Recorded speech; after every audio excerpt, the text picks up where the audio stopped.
দিয়ে বলি, আজকে এই মিলান মুসলিম সেন্টার আছে, মসজিদ আছে বিদায় আজকে এই একাডেমি আছে। আজকে এই একাডেমি আছে বিদায় কোরআন শিক্ষার ব্যবস্থা আছে। আর যদি এটা না থাকতো তাহলে কোরআন তালিম করা শেখানো সম্ভব হয়তো না। আজকে আমাদের কামাল তালেব তার আম্মা মৃত্যুবরণ করছে, এখন দোয়া হবে। আজকে যদি এই মসজিদ না হইতো তাহলে এই তালিমের এই দোয়ার ব্যবস্থা হইতো না। সম্মানিত মুসলিমরা, আপনারা জানেন মিলান মুসলিম সেন্টারের পক্ষ থেকে আমরা আরেকটা মসজিদ নিয়েছি।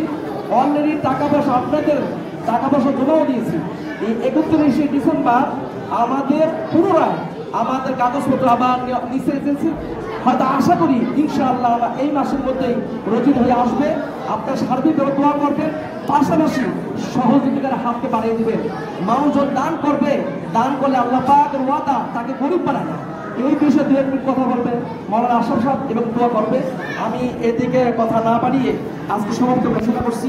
আপনি এই মসজিদ কথা দোয়া করবেন, আপনার খেয়াল করবেন, আমাদের জন্য দোয়া করবেন। আমার তাওফিক ইল্লা বিল্লাহ।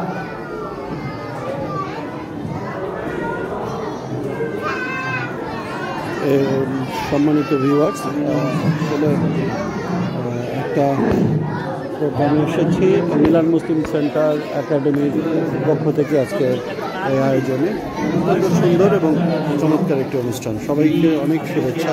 সবাই দোয়া করবেন এই মসজিদটির জন্য, আজীবন থাকে। আলহামদুলিল্লাহ।